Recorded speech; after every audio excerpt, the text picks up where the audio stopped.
할렐루야, 감사합니다. 자, 앞 시간에 이어서 이제 제1권 마무리 16장, 17장, 18장 합니다. 자, 제16장은 섭리에 관해서 이야기합니다. 하나님의 섭리. 여러분, 우리가 하나님의 섭리에 대해서 반드시 우리의 신앙이 믿음으로 와야 됩니다. 하나님의 섭리. 자, 칼빈은 하나님의 섭리에 대해서 무슨 이야기를 하고 있을까? 타이틀을 16장 함께 읽어봅니다. 시작. 하나님께서는 창조하신 세계를 권능으로 양육하시고 보존하시며 섭리로서 그 모든 부분들을 다스리신다. 자, 하나님께서는 창조하신 것을 그 권능으로 그렇죠. 권능으로 양육하신다. 이 참 진짜 칼빈이 대단한 중요한 이야기를 했습니다. 양육하시고 그다음에 어떻게 한다? 그렇죠. 보존하시면서 하나님의 섭리로서 그 모든 것들을 이루신다. 여러분들, 하나님의 섭리는요, 모든 것을 계획한 대로 이루어 가시는 거예요. 하나님의 섭리는 중간에 가다 보니까 이거 안 되겠네. 이거 내가 잘못 생각했구나. 이게 아닙니다, 여러분들요. 그래서 여기서 권능, 섭리 이 부분들이 전부 다 하나님의 완전하심 속에서 들어와야 되는 거예요, 여러분. 완전하심. 완전하심이 아니면은 이게 나중에 수정됩니다. 수정. 하나님이 수정이 됩니다. 그래서 이 섭리는 양육도 있고 보존도 있어요, 여러분들. 양육도 있고 보존. 그러니까 모든 부분들이 하나님이 계획하신 대로 이루어지는 것이 섭리입니다. 자, 하나님의 섭리 가운데서 하나님이 계획하신 것 외에 된 것 있다고 말하면은 이거는 이제 여러분들이 이단의 이제 첩경의 길을 가기 시작하는 겁니다.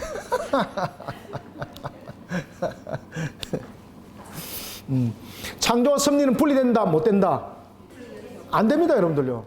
그래서 섭리는 모든 창조, 하나님의 모든 일하심은 전부 다 섭리 가운데 모든 것도 이루어지심이에요. 그래서 이 섭리는 하나님의 계획하심이 반드시 그 속에 있습니다. 아시겠죠? 뜻을 이루고자 하는 것이 그 속에 반드시 있습니다. 신실하심도 그 속에 반드시 있습니다. 이 섭리 속에. 창조와 섭리는 분리될 수 없다. 자, 함께 둘째 줄 우주가 읽습니다. 시작. 우주가 처음 시작될 때와 다름없이 그 후 영속적인 상태에 있었어도 똑같이 하나님의 권능이 빛나고 있음을 우리가 안다는 점에서 우리는 망령된 이교도들과 달라야 한다. 스톱. 자, 여러분들, 모든 것은 하나님의 계획 속에서 이루어짐이에요.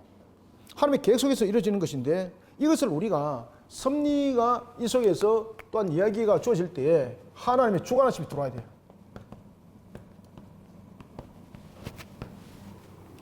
모든 부분들을 하나님께서 주관하시면서 섭리 가운데 이루어지는 것이지 누군가의 도움을 구하면서 이루어지는 것도 없습니다, 여러분들요. 그래서 망령된 이도교들과는 달라야 된다는 것이죠. 망령된 이교들과 달리되는 것은 이 속에 모든 것은 하나님의 섭리 가운데 이루어지는 것과 함께 하나님의 주관하심이 이 속에 들어오셔야 됩니다. 아시겠습니까? 들어오셔야 됩니다. 자, 계속해서 또 한번 읽어봅시다.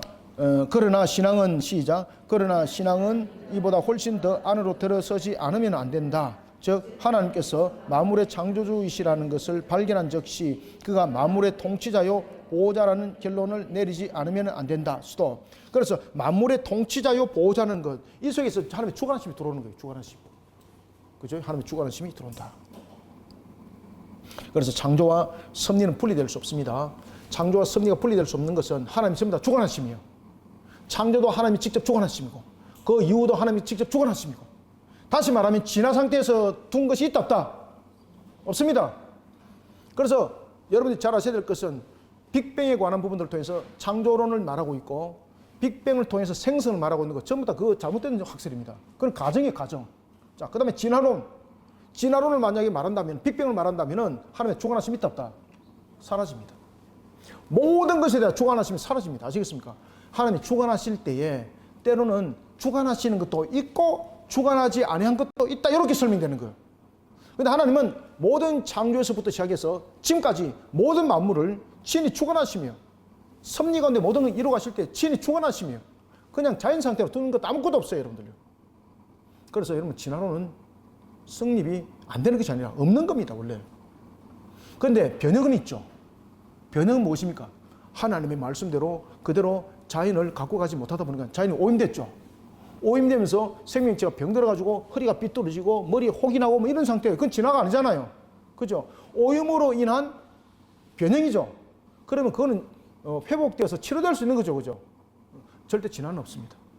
심지어 다윈은 자신이 죽음을 임종을 하고 그가 진화에 대한 부분에 대해서 스스로 부인했거든요. 근데 그 견해를 따르던 사람들이 자신의 위치를 잡으려고 그러니까 이 다윈의 그 말을 드러낼 수가 없었던 겁니다. 그러니까 이렇게 이제 밀어붙인 속에서 이교도 문화가 만들어졌고, 그 다음에 이제 르네상스에서 이런 것들이 탁월하게 등장하기 시작하죠. 그러면서 기독교를 짓밟는 하나의 내용의 주요 모태가 됐던 겁니다. 우리나라가 대표적으로 여러분들 잘 아시는 것처럼 진화론을 가르치는 나라입니다. 그래도 유럽에서는 창조론과 진화론을 같이 가르친다더라고요. 양심은 조금 있지, 그죠? 우리는 창조론 안 가르칩니다. 제가 말씀드렸죠, 그죠? 제가 제가 중고등학교 미선스쿨을 학교에 수업 시간에 성경이라는 과목이 있었습니다. 시험도 치고 통신포에 수고미 양가 그것도 전부 다 여러분들 그 성경 시험에 다 들어갑니다. 근데 생물 선생님이 여선생님이었거든요. 지금도 안 잊어버립니다. 그 쌤이 이제 뭐 진화로 막 가르치고 이랬던 거예요. 저는 주일학교 출신이잖아요. 거기다가 또 학교가 저희들은 이제 시험치 가는 시대가 아니었고 뺑뺑이 돌리는 시대였기 때문에 문교부에서 교육청에서 가라는 데 가야 되는 거잖아. 내가 가고 싶은 데 간 것도 아니잖아요. 그래 하나님의 인도하심에 따라서 이제 그 기독교 학교를 갔어요, 제가. 얼마나 불편한지 처음에는 너무너무 불편한 거예요. 막 일주일에 한 번씩 예배 드리고 막 운동장에 다 모여가지고 예배 드리고 점심 때마다 막 밥 먹기 전에 기도해야 되고 막. 그래 나중에 이제 제가 이제 목사님이 그 과목 선생님도 목사님이에요, 성경. 목사님 들어가지고 제보고 네가 그럼 종교반장이라고. 그래 제가 종교반장 했어요, 그냥. 중학교 때도 이제 점심 식사할 때 제가 이제 앞에 나와가지고 대표기도 하고 그렇게 했거든요. 제가 그날도 아마 좀 비가 왔던 것 같아요, 제 기억에. 계속하게 제가 그 시비를 붙여가지고 그날 얼마나 많이 두들겨 맞은지 모릅니다, 제가. 선생님이 진화대에서 가르쳤던 거예요. 그 여선생님이. 그래 내가 이제 요 앉아가지고 질문 있습니다. 이렇게 안 해야 되는데. 선생님, 그 진화가 맞나요? 그럼 진화가 맞으면은, 자, 우리가 종에 대한 변이를 이야기했을 때에, 그러면은 선생님의 자녀들도 나중에 그 시대가 흐름으로 따라서 다른 어떤 형태가 될 수 있네, 이러니까요. 제가 딱 나와 이래갖고, 제가 비 오는 날 얼마나 두들겨 맞았는지. 제가 바로 소리했잖아요. 진리를 말했잖아, 그죠? 쌤한테 진리를 깨우쳤잖아요. 근데 되게 두들겨 맞았습니다. 뭐 얼마나 억울한지. 제 평생 안 잊어버립니다, 그거. 제가 그 쌤 얼굴 지금도 기억합니다, 지금. 제가 지금도 기억합니다, 제가. 이름은 근데 잊어버렸어요. 몇 년 전까지만 이름도 안 잊어버렸거든요. 제가 그때 주소까지 다 외우고 있었습니다, 제가. 얼마나 제가 억울한지, 제가. 그래, 하나님께서 저를 또 목사시켰잖아, 그죠? 진짜로. 그 쌤 만나야 되는데, 아마 돌아가셨을까, 지금. 만나야 되는데, 진짜로. 여러분들, 진화론은 없습니다. 아시겠습니까? 모든 창조에서부터 만물의 지금도 운행은 하나님 직접 주관하시며, 그게 전부 다 하나님의 섭리라는 이 모든 계획과 이루심 속에 들어가 있습니다, 여러분들요. 그것이 하나님의 권능 속에 있는 거예요, 여러분들. 그것이 완전하심이에요, 완전하심. 그러면은 우리의 운명 속에 우연은 있는가? 자, 하나님의 섭리가 완전 속에 들어오지 않으면은 우연은 성립이 됩니다. 그런데 우리는 우연이라는 것을 말합니다. 왜 말할까요? 우리의 피조성이 가지고 있는 것은, 야, 이것은 이루어질 수 있을까? 이렇게 판단하는 거죠. 판단하는 속에서 이거 되어졌네? 하나님을 잘 알지 못하니까 사람들은 우연이라고 말하더라. 그런데 하나님을 알게 되면은 우리는 그 속에서 무엇을 보게 되는 겁니까? 하나님의 이와 같은 나를 통한 강력한 역사에 하나님의 일하심을 보게 된다는 것이죠. 자, 운명이나 우연 같은 것은 존재하지 않는다. 칼빈이 딱 그 중심을 딱 세워주고 있습니다. 자, 이 차이점 읽습니다. 시작. 이 차이점을 보다 더 명확히 하기 위해서는 우리는 성경에 가르치는 대로 하나님의 섭리는 운명이나 우연한 사건과는 정반대되는 것임을 알아야 한다. 맨 밑에 셋째 줄 시작. 너희에게는 머리털까지 다 세신 바 되었나니 라고 하신 그리스도의 교훈을 받은 자라면 누구든지 다 한 걸음 더 나아가서 한 원인을 볼 것이며 하나님의 은밀하게 계획에 따라 만사가 지배된다는 것을 생각하게 될 것이다. 아시겠죠? 만사는 전부 다 하나님이 주관하심이에요.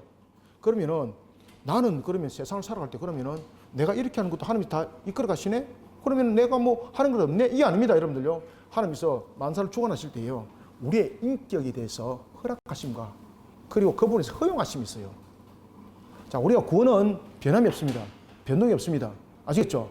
그런데 우리가 삶에 대한 형태는 달라요. 반드시 하나님은 공의성이 있다 그랬죠. 반드시 값이 있어요. 하나님께서 우리의 인격적 존재잖아요. 그래서 우리의 인격들이 신앙에 따라서 그의 상태에 따라서 가는 길들은 그의 모습 속에서 달라질 수 있어요. 그래서 우리는 신앙 가운데 선택하라고 하나님께서 계속해서 성경에서 가르쳐 주잖아요. 왜냐하면 그게 가장 복된 길이거든요. 예를 들면은 하나님께서 우리의 행위에 대해서 응답하세요. 긴밀하게 응답하십니다. 성령은요, 우리를 강제적으로 복종시킬 때도 있지만은 우리가 삶을 살면서 나아갈 때는 하나님이 우리의 인격을 존중해줘요. 성령께서 그렇게 반응해줘요. 그래서 여러분들이 혹시나 어떤 도둑놈이 담 뛰어 넘어갔습니다.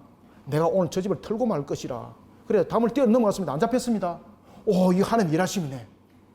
금고의 문을 열었습니다. 털었습니다. 들고 나왔습니다. 안 잡혔습니다.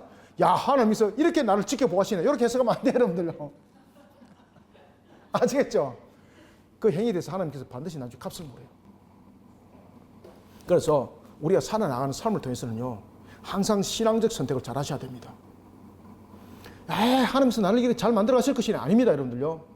우리가 A, B, C, D, E, F 다양한 길이 있어요. 요 속에서 하나님께서 그래서 길을 보여주잖아요. 우리가 무언가를 어떻게 선택할지 모를 때는 항상 하나님 법도 규례를 생각하라 그랬잖아요. 그래서 남의 것을 훔치지 마라. 그죠? 남을 해하지 마라. 그러면서 않고 남의 것을 훔치지 않는 것은 또 어디까지 있는가? 또 하나님 그 법도 규례를 통해서 가르쳐 주잖아요. 그것을 신앙의 길이라고 말하는 거예요. 이 신앙의 길을 따라갔을 때에 우리는 복된 삶을 살아가는 거예요. 그래서 칼빈도 보면 성경을 뭐라고 말합니까? 세 가지를 표현할 때 두 번째, 실이라고 그랬잖아. 그죠? 성경 붙들고 가시면 됩니다, 여러분들요. 요거 나와놓고, 가만히 있어라. 요거 나와놓고, 저 길이 좀 좋아 보이네. 딱 가다가 여러분 이제 인생이 끝장나는 겁니다, 이제. 반드시 값이 있습니다, 반드시. 그래서 3절에 보면은 섭리가 만사를 지배하신다. 섭리가 만사를 지배하신다 이럴 때에 우리의 무용론을 우리가 어떤 행동을 해도 필요 없다 이것이 아닙니다. 하나님께서 뭐 이래도 하나님께서 주관하심이 저래도 주관하심이 그러니까 뭐 나는 뭐 할 거 아무것도 없네 이게 아닙니다. 만사를 지배한다는 것은 거기에 대해 응답한다는 뜻입니다. 이게는 무엇이 성립됩니까? 갈로 공의성을 반드시 기록해 놓으시기 바랍니다. 값이 있습니다. 값이. 이 공의성 속에는 무엇이 있습니까? 값이 있습니다. 값이. 그래서 하나님은요, 여러분들이 하나님 나라를 위해서, 그래서 예수님께서도 왜 마태복음에서도 그 말씀 줬잖아요. 먼저 너희들이 구할 것은 그의 나라와 그의 의를 구하라 그랬지 않습니까? 그러면은 그것이 하늘의 상급이 쌓일 뿐만 아니라 이 땅에서 하나님께서 공의로 응답할 수 있는 이유가 되는 겁니다. 그래서 여러분들이 하나님의 나라와 그 의를 위해서 쌓아놓을 것이 많은 사람일수록 하나님께 기도할 수 있는 요건이 많아집니다. 그래서 여러분들이 이런 공덕을 많이 쌓으시길 바랍니다. 아시겠죠? 그죠? 하나님의 섭리가 만사를 지배하신다. 읽습니다. 시작. 그리고 진실로 하나님께서는 자신의 전능을 주장하시는 동시에 이 전능을 우리가 인식하기를 원하신다. 그런데 전능이란 궤변자들이 상상하는 것처럼 공허하고 게으르며 거의 무의식적인 그런 것이 아니라 주의 깊고 효과적이며 활동적이시고 계속 일하시는 그런 전능을 말한다. 밑에 줄 하나님의 섭리 시작. 하나님의 섭리를 좁은 한계 내에 제한시키는 자들은 하나님으로부터 그 영광을 박탈하는 것 못지않게 자기들에게서도 가장 유용한 교리를 빼앗아 버린다. 왜냐하면 인간이 만일 하늘, 공기, 땅, 물 등의 운동에 예속되었다고 하면 아마 인간보다 더 비참한 존재는 없을 것이기 때문이다.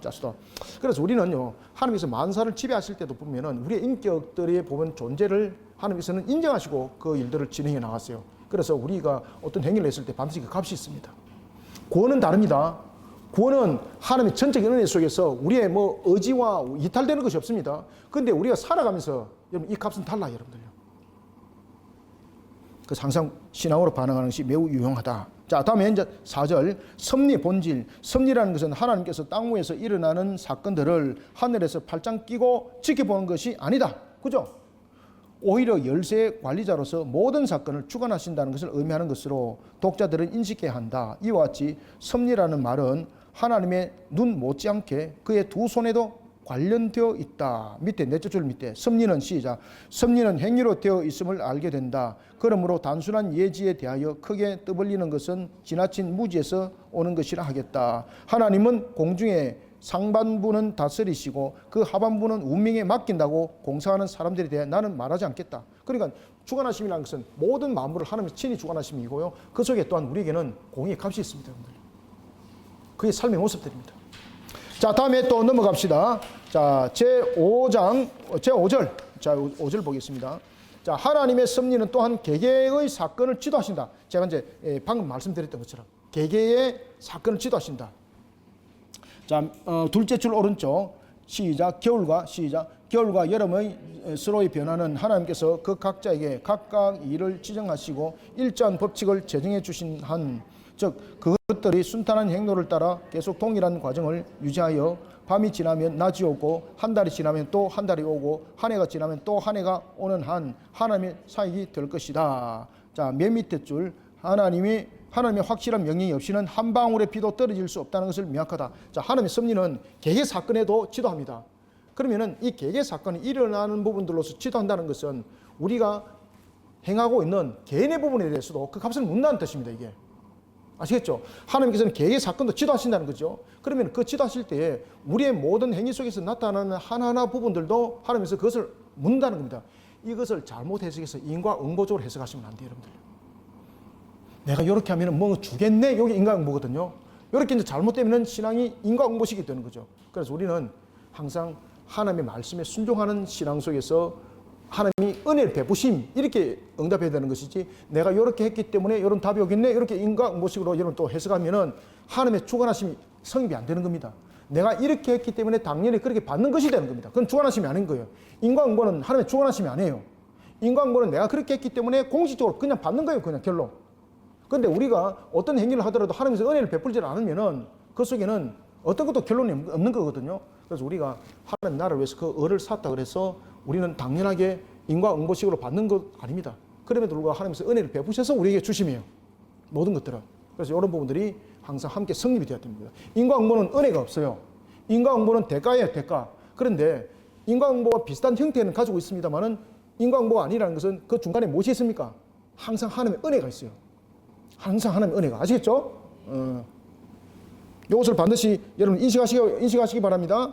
그래서 개개 사건들을 또 지도하시는 것, 이 개개 사건 속에서 나타나는 것, 우리 속에 끼치는 영향도 전부 다 하나님의 은혜 속에 있기 때문입니다. 그렇지 않은 속에서 우리가 이런 행동했기 때문에 개개 속에서 이런 역사를 우리는 경험할 것이다. 이러면 그러고 넘어가면 인과응보가 되는 거예요. 항상 이 중간에 무엇이 있어야 된다? 그렇지. 항상 은혜가 있어야 돼요. 요거 은혜가 싹 걷어져 버리면 인과응보가 되는 거예요. 이거 잘못하면은. 여러분 잘 기억하시기 바랍니다. 자, 6절 하나님의 섭리는 특히 인간과 관계가 있다.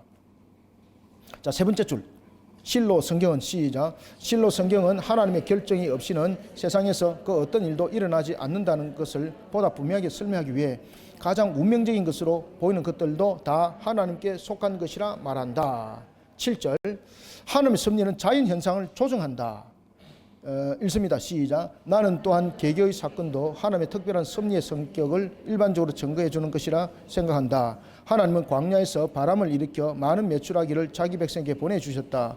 요나를 바다에 던지려 하셨을 때 하나님께서는 강한 바람을 보내 광풍을 일으키셨다. 그러나 나는 이 사실에서 하나님의 특별한 명령이 없이는 바람이 일어나지도 불지도 못한다고 추론한다. 수도. 그러니까 이 속에는 전부 다 모든 것이 하나님의 은혜가 전부 다 결부되어 있습니다. 여러분들요.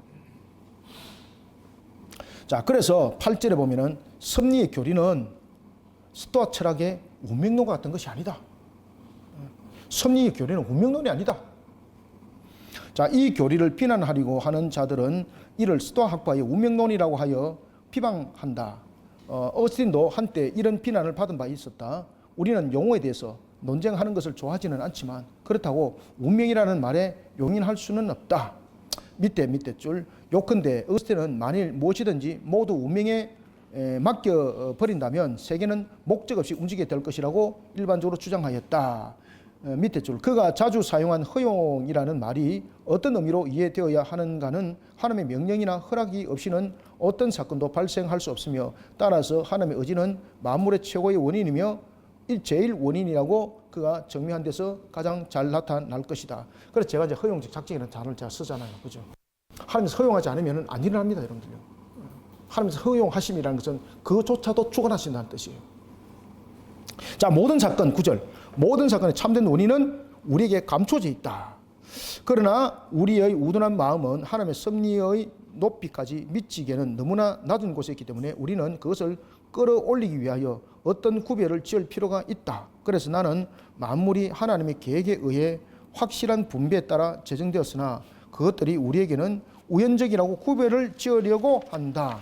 그래서 우리가 이 우연이라는 부분들을 이야기를 할 때는 사실은 우리의 피조물이 가지고 있는 우리의 유한성의 한계를 넘어서는 것이거든요. 그래서 우리는 우연이라는 부분들은 우리의 필요성의 한계성으로서 그것을 보기 때문에 그렇게 나타나는데 그조차도 사실은 하나님의 일하심이라는 것을 우리는 이 신앙으로 발견할 수 있어야 됩니다. 아시겠죠, 그죠? 그래서 우리는 오늘은 정말로 재수가 좋았어요. 재수가 좋아서 내가 이 뭔가를 오늘 얻었어요. 이러면은 하나님의 주관하심을 밀어내버리는 것이 되는 것이죠. 그래서 항상 우리는 그 속에서 하나님의 은혜를 발견하고 그 다음에 하나님께 감사함을 내가 상상하지 못한 일이 벌어졌습니다. 그러면 우연이 아니죠. 하나님께서 강력한 역사를 통하여서 나에게 이루어 주심이죠. 이것을 신앙으로 발견할 수 있는 것을 우리는 만들어 가야 된다는 겁니다. 이런 속에 하나님의 주관하신 모든 것이 있다는 겁니다. 하나님은 만사 만물에 대해서 전부 다 주관하십니다. 만사 만물. 그런데 그러면은 하나님께서 알아서 하시겠는 게 아닙니다. 만사 만물이라는 것은 하나님께서 우리의 구원은 선택하면서 모든 부분에서 결정을 지었음에도 불구하고 우리의 삶은 이제는 그 나타나는 모습 속에서 하나님께 주관하세요. 아시겠습니까? 그래서 하나님께서 너희들이 가장 복된 길을 걸어가는 것은 그 나라와 그 의를 구하는 것이다라고 다 답을 가르쳐 줬잖아요. 그죠? 근데 이렇게 잘 가르쳐 줬음에도 불구하고 빼딱길로 가고 내가 알아서 할게요 이라고 막 하고 막 들이받고 막 그러니까 하나님이 괴로운 거예요. 진짜로. 하나님이 여러분들 전지전능하신 분이 완전하신 분이 아니라면은 우리로 말하면 하나님 돌아가시겠죠. 그죠? 정신병원에 날마다 입원하셔가지고 치료받아야 되십니다. 그죠? 그래서 우리는 하나님께 늘 감사하는 신앙을 잘 가지셔야 됩니다. 오늘도 하나님께서 여러분들을 은혜 가운데 이끌고 계심을 믿으시길 바랍니다. 근데 또 남을 비교해서 저 사람은 저렇게 이거는 5달란트와 2달란트와 1달란트 가지고 삐끼 가지고 보는 겁니다. 딱 성경도 그 이야기 딱 하고 있죠. 그죠? 5달란트, 2달란트, 2달란트, 1달란트예요. 내 환경을 가지고 다른 사람을 비교하지 마세요. 내 환경은 내 환경이에요.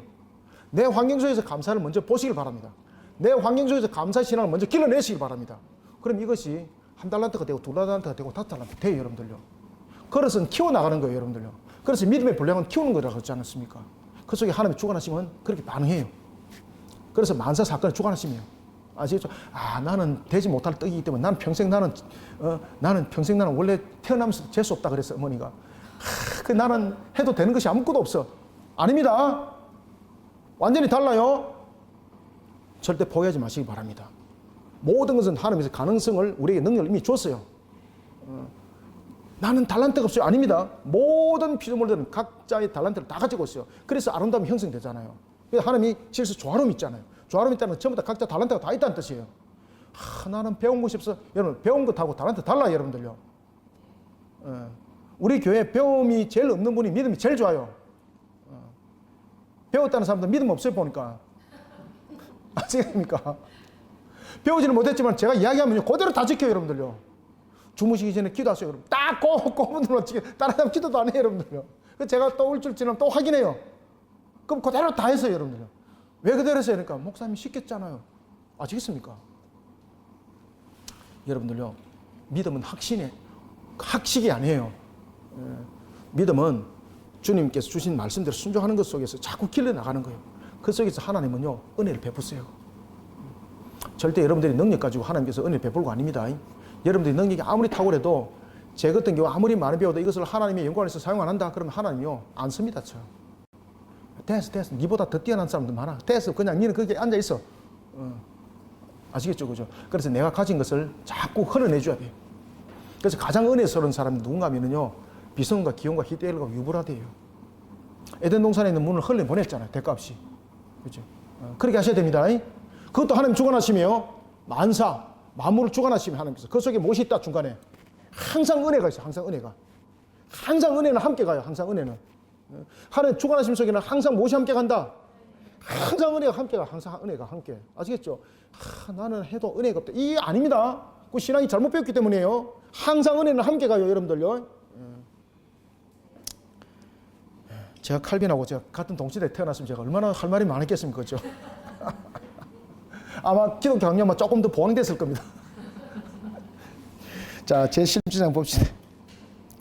자, 타이틀 읽어봅니다. 시작. 우리에게 배운 가장 큰 은혜에 대한 섭리의 교리를 어떻게 적용할 것인가? 자, 어떻게 적용할 것인가? 하나님의 방법의 의미. 자, 하나님은요, 자, 여기서 이제 종합적으로 말씀드릴게요. 하나님의 방법과 의미가 있습니다. 자, 하나님은 제가 방금 말씀드린 그대로입니다. 이거 딱 기록해 놓으세요. 하나님은요, 정해놓고 기도시킵니다. 여러분들은 복된 자로 이미 정해놓고 기도시킵니다. 그래야 기도하라는 거예요, 여러분들요. 우리를 구원의 백성 삼았습니다. 네가 알아서 이게 아닙니다. 하나님께서 이미 여러분을 복되게 만드셨습니다. 그래서 항상 제가 앞에 말씀드렸잖아요. 무엇이 함께 간다? 항상 은혜 함께 간다니까요. 하나님이 먼저 정해놓으셨어요. 자, 모래사건 기억나십니까? 창세기 22장. 하나님께서 먼저 정해놓으셨죠. 그리고 믿음이 있는가 없는가 은혜 속에서 계속 같이 오게 만들죠. 그죠? 그럼 하나님이 뚜껑 딱 열어주시잖아요. 그게 하나님 방법이 하나님 방법. 그래서 하나님은요, 우리를 향해서 복되게 정해놓으셨어요. 그래, 여러분들은 다 복된 자들인 줄 믿으시길 바랍니다. 칼빈은 그걸 가르치는 거예요. 신앙을 가르치는 거예요. 그래서 하나님은 정해놓고 기도시킵니다. 또 정해놓고 또 기도시킵니다. 그렇게 되면 우리는 어떻게 된다? 적어놓으세요. 확신을 가지고 기도해야 된다. 확신을 가지고 기도해야 된다. 이것이 하나님의 섭리 속에서 반응해야 될 우리의 신앙입니다. 이거. 하나님은 이미 정해놨습니다. 정해놓고 기도시키고 또 정해놓고 또 기도시킵니다. 우리는 여기에 대해서 확신을 가지시기 바랍니다. 자, 이 부분들이 자 1절에서 하나님의 방법입니다. 그 다음에 자 2절 자 제목 함께 읽어봅니다. 시작. 우리는 하나님 율법은 경건히 준수될 것이다. 자, 여러분 신앙 가운데 내가 원하는 것은 하나님도 원하는 겁니다. 자, 다시 제가 무슨 말 했죠? 아니, 하나님이 원하는 것이 아니고 제가 맨 먼저 무슨 말로 시작했어요? 내가 원하는 것이 아니고 이게 보십시오. 제가 딱 이야기하면 싹 지나가 버렸잖아요. 항상 여러분 신앙 가운데입니다. 신앙 가운데. 중요한 겁니다. 이거. 신앙 가운데 내가 원하는 거 하나님도 원합니다. 확신 가지고 기도하십시오. 이것이 우리의 율법도 경건하게 준수하는 모습들입니다. 신앙 가운데입니다. 신앙 가운데. 그러면 우리의 신앙 가운데라는 것은 하나님께서 우리의 주신 법도 규례잖아요. 그죠? 그것을 지킴으로써 내가 원하는 것이 있다. 그 과정 속에서 내가 구하고 싶은 것이 있다. 하나님이 더 기뻐합니다. 여러분들. 그래서 신앙 가운데 내가 원하는 것은 이건 내가 진짜 정리한 겁니다. 신앙 가운데 내가 원하는 것은 하나님도 원한다. 여기에 대해서 확신의 신앙을 가지시길 바랍니다. 그러니 우리는 하나님께서 원하시는 것이 무엇인지 물어보는 것이 굉장히 중요하겠죠. 이것이 신앙이 되어야 됩니다. 그래서 여러분들이 고집 부리지 마시고요. 하나님, 내가 이것을 결단코 이루고 말겠습니다. 하나님 알아서 하시오. 이게 하나님 협박하는 거거든, 이거. 그럼 하나님 놀래가지고, 야, 정신 차리라. 아시겠죠? 항상 신앙 가운데입니다, 신앙 가운데. 신앙 가운데 원하는 것은 하나님도 원한다. 그러면 그 다음 단계는 어떻게 되는가? 하나님께서 무엇을 원하는지 반드시 다시 물어보시기 바랍니다. 혹시나 내가 신앙 가운데 내가 응답한 것이 맞는지 누구에게 물어봐라? 하나님께 다시 물어보시기 바랍니다. 이게 신앙이고 기도입니다. 그래서 칼빈이 그 이야기를 하는 겁니다. 그래서 우리는 하나님께서 원하시는 것이 무엇인지 물어볼 때, 그리고 또한 그때 하나님께서 응답하시는 것, 이것을 가지고 다시 기도하시기 바랍니다. 그러면은 이미 우리가 부족한 것도 이미 알고 계시거든요. 이건 보너스입니다. 보너스. 우리는 보너스 될 이 부차적인 것을 부식을 가지고 우리는 계속해서 막 달아붙는데, 이건 이미 여러분들요 본질에서 그냥 파생되는 겁니다. 그래서 제가 우리 교인들 보고 그렇게 이야기했어요. 하나님을 2025년 우리 시험해 봅시다. 왜? 성경대로 합시다. 그래서 하나님의 나라를 위해서 우리가 기도할 제목을 먼저 쌓아놓읍시다. 그 다음에 하나님께서 말씀하신 대로 모든 부분들은 하나님의 축복이니 11조의 부분에 대해서 하나님 만배로 부어주기를 기도합시다. 이것은 물질의 양이 아니다. 하나님께서 어떻게 역사한지를 이것을 점검을 삼아주시고, 그리고 이 11조가 만배로 늘어났을 때는 어떻게 할 것인가 하는 부분도 이미 신앙적으로 고백해라. 하나님 나라를 위해서 그 영광을 위해서 비손과 기원과 희대결의 예물로 쓰겠습니다. 하나님이 얼마나 기쁘겠습니까? 그죠? 만배 역사합니까? 안 합니까? 합니다, 여러분들. 하나님 전능하신 분이거든요. 계산해 보니까, 이거 내가 한 달에 한 200만 원 버는데 만배, 이거 불가능해. 이 신앙이 안 되는 게 이게. 이 꽝인 거, 이게. 계산하지 마세요. 계산이 떠들이지 마세요. 이번 달에 뭐 건수가 하나도 없는데, 건수가 하나도 없는데, 이러지 말고, 하나님께서 만배로 부을 줄 믿으시길 바랍니다. 이 역사 일어납니다, 여러분들. 자, 3절 봅시다. 하나님의 섭리는 우리의 책임을 벗어나게 하지 않는다. 그럼에도 불구하고 또 하나님의 섭리는 우리의 책임도 물어요. 자, 이것은 또 읽어봅시다. 두 번째 단락, 불경스러운 사람들은 시작. 불경스러운 사람들은 어리석게도 불합리에 혼란을 일으켜 하늘과 땅을 거의 혼동시키고 있다. 하나님께서 우리의 죽을 시간을 정해 놓으셨다고 하면 우리는 그것을 피할 수 없을 것이라고 그들은 말한다. 그러므로 아무리 열심히 자신을 지켜도 소용이 없다. 밑에 줄 시작. 그들은 또한 신자의 기도는 무익하다고 말할 수는 없어도 그릇된 것이라고 결론 짓고 이 기도는 이미 영원 전부터 작정해 놓으신 것을 주시도록 하나님께 요구하는 것에 지나지 않는 것이라고 하였다. 밑에 줄 오른쪽. 그리하여 시작. 그리하여 그들은 현재 발생한 것을 모두 하나님의 섭리의 탓으로 돌리고 분명히 그 사건과 직접 관계 있는 인간의 책임에 대하여는 눈을 감아버린다. 이건 말 안 된다는 거죠. 우리 책임 못 벗어납니다. 그죠? 그래서 우리도 하나님께 기도할 때도 마찬가지고 우리가 신앙 가운데 달려갈 때도 마찬가지고 항상 우리의 책임과 그 모습은 함께 담겼다는 것을 여러분들 인식하시기 바랍니다. 자, 4절 제목은 하나님의 섭리를 구실로 인간의 신중함을 잊어서는 안 된다. 그래서 우리는 칼빈도 그 이야기를 합니다. 하나님의 섭리를 구실로 우리의 신중함 자체까지 모든 것을 지워버리면 안 된다는 거죠. 우리 책임감이 분명히 있습니다. 그죠? 이 부분들도 우리가 인식하시기 바랍니다. 다음에 5절 하나님의 섭리는 우리의 사악함을 무죄로 하지 않는다. 여러분들 우리의 사악함도 무죄로 하지 않는다는 것은 공의가 반드시 발동된다는 겁니다. 자, 여기서 여러분들 이런 이야기를 합니다. 여러분들 우리가 왜 음식이 썩잖아요. 음식이 썩는 것은 태양의 열이 의해서 음식이 썩는 거거든요. 그죠? 그러면은 그 음식에 썩는 냄새에 대해서 태양이 원인이 되었다. 그럼 태양 꼭 욕합니까, 여러분들? 아니잖아요. 그 음식이 썩은 것을 그 음식에 요인이 있기 때문에 일하는 것이잖아요. 태양의 열은 비쳤지만은 그죠? 똑같은 거예요. 그래서 하나님의 섭리는 우리의 사악함을 무죄로 하지 않는다는 거죠. 자, 여기서 두 번째 단락에 보면은 위에서부터 여덟 번째 줄 오른쪽 나는 태양의 열로 읽습니다. 시작. 나는 태양의 열로 부패되고 노출된 시체의 악체가 어디서 오는가를 묻고 싶다. 그것이 태양 광선으로 말미암아 되어졌다고 모든 사람은 알고 있다.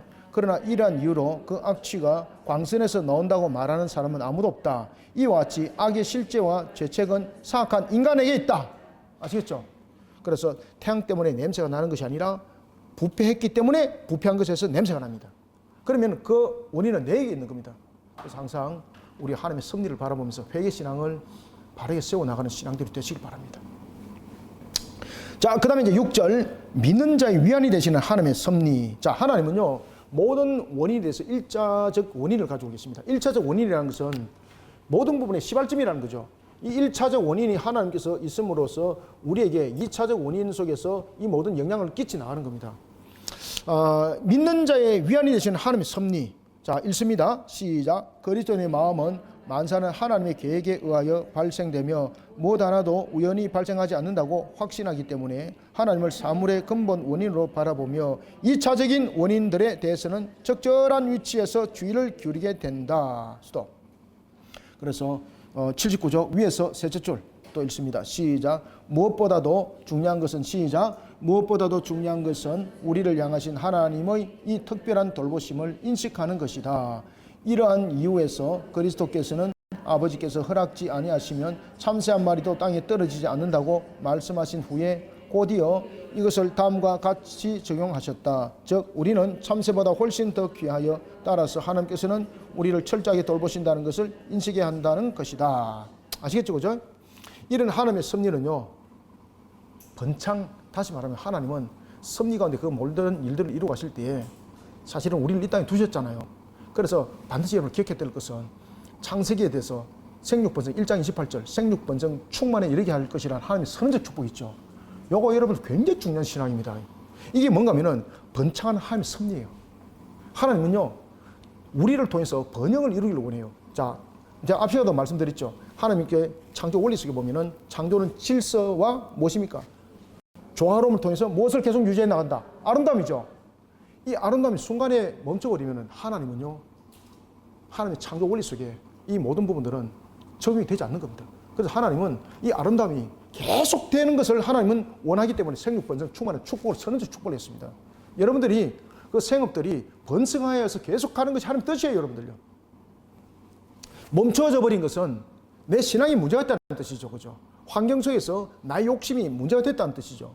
그래서 우리는 항상 번창하는 하나님의 섭리를 기억하시길 바랍니다. 아시겠죠? 이것이 아름다움이에요. 아름다움. 옆에 적어놓으세요. 이게 하나님의 창조 원리 속에 무엇이 적용되어진다?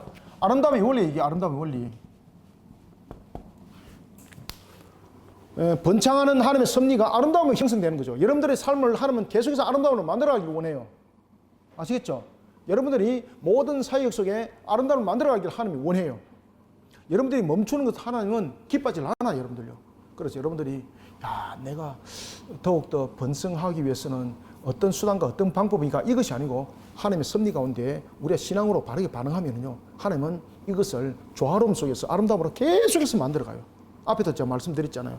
포도주가 다음에 수확을 거둘 때까지 계속 포도주를 밝게 만들고, 그 다음에 밀과 곡식들이 다음에 수확을 거둘 때까지 계속해서 탈곡하게 만드는 것이 하나님의 아름다움이 아시겠습니까? 이게 하나님의 섭리 가운데 나타나는 모습이에요. 그래서 칼빈도 그 이야기를 하는 거예요. 번창하는 하나님의 섭리. 그 다음에 이제 8절, 하나님의 섭리에 대한 확신을 가지면 모든 역경에서 우리를 돕는다. 확신하시길 바랍니다. 여기서 별표 치놓으세요. 무엇을? 확신. 별표 치놓으세요. 확신. 여러분들, 하나님이 여러분들을 복되게 한 줄 믿으시길 바랍니다. 확신. 아시겠습니까? 되면 되고 안 되면 안 되고 요게 아닙니다. 확신입니다. 확신.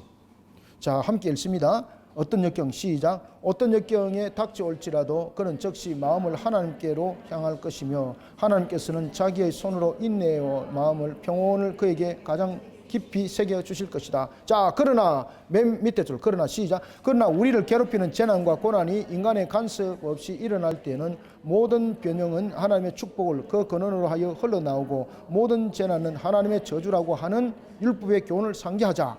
그리고 우리는 이 무서운 경고를 두려워하지 않으면 안 된다. 그죠?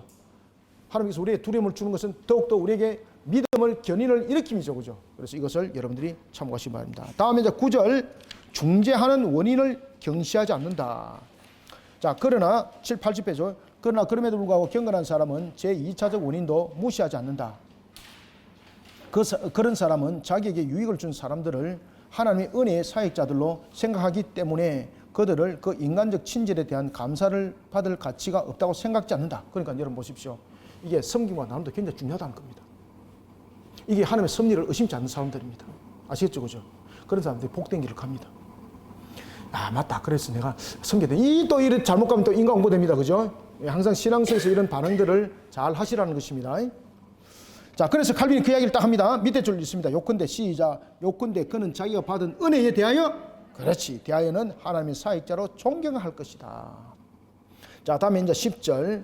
하나님의 섭리에 대한 확신을 갖지 못하면은 인생은 견딜 수 없을 것이다. 그러니까 여러분들요, 하나님의 섭리에 대해서 확신을 갖지 못하면 인생이 흔들립니다. 그러니까 늘 불안하잖아요. 늘 불안하잖아요. 그러니까 여기에 대해서 하나님의 섭리에 대한 확신이 없기 때문에 늘 불안한 거예요. 그래서 그런 부분에서 확신을 가지시길 바랍니다. 하나님은 여러분들을 그냥 두신 것이 아니에요. 많은 인류 가운데 나를 한 명 둔 것이 아니에요. 많은 인류 가운데서도 나를 존귀한 자로 삼으신 분이에요. 이렇게 보셔야 되는 거예요. 수많은 피조 세계 속에도 나를 구원으로 이끌어 인도하심이잖아요. 그죠? 나를 어떻게 삼으셨기 때문에? 나를 귀한 자, 존귀한 자로 여기셨기 때문에요. 이런 섭리 속에서 나는 정금물이에요. 정금물. 나는 하나님의 섭리의 정금물이에요. 여러분들은.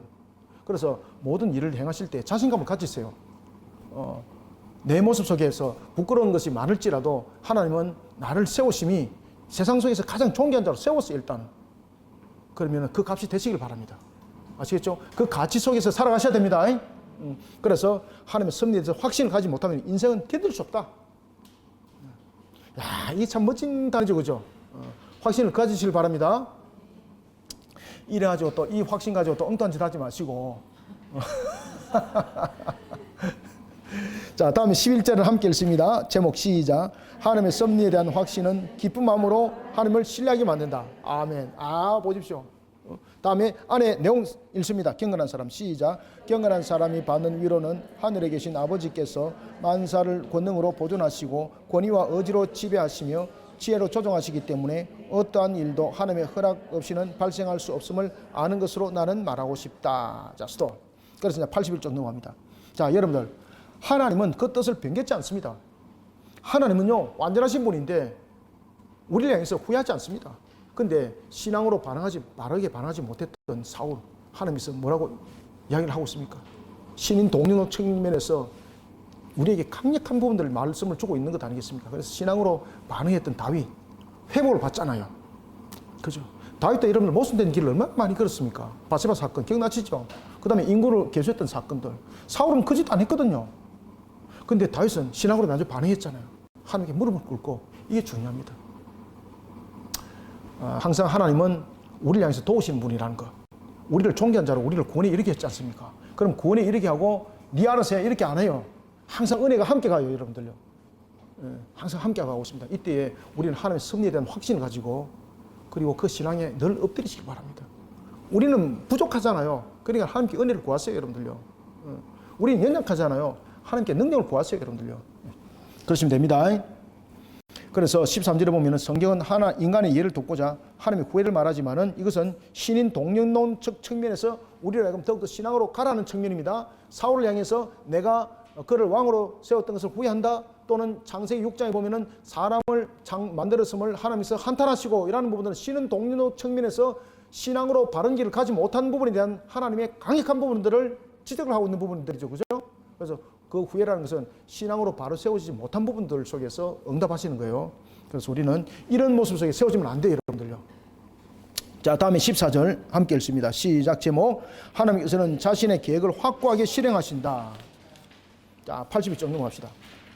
자, 82쪽 위에서 세 번째 단락. 하나님께서는 한음절씩 설명하지 아니하실 것뿐만 아니라 세 번째 단락 함께 읽어봅니다. 하나님께서 형벌을 경고하심으로 시작. 하나님께서 형벌을 경고하심으로써 그가 용서하고자 하는 자들을 회개케 하실 때에 이는 자신의 뜻을 변경하거나 자신의 말씀을 변경하시는 것이 아니라 오히려 자신의 영원한 작정을 가능케 하시기 때문이다.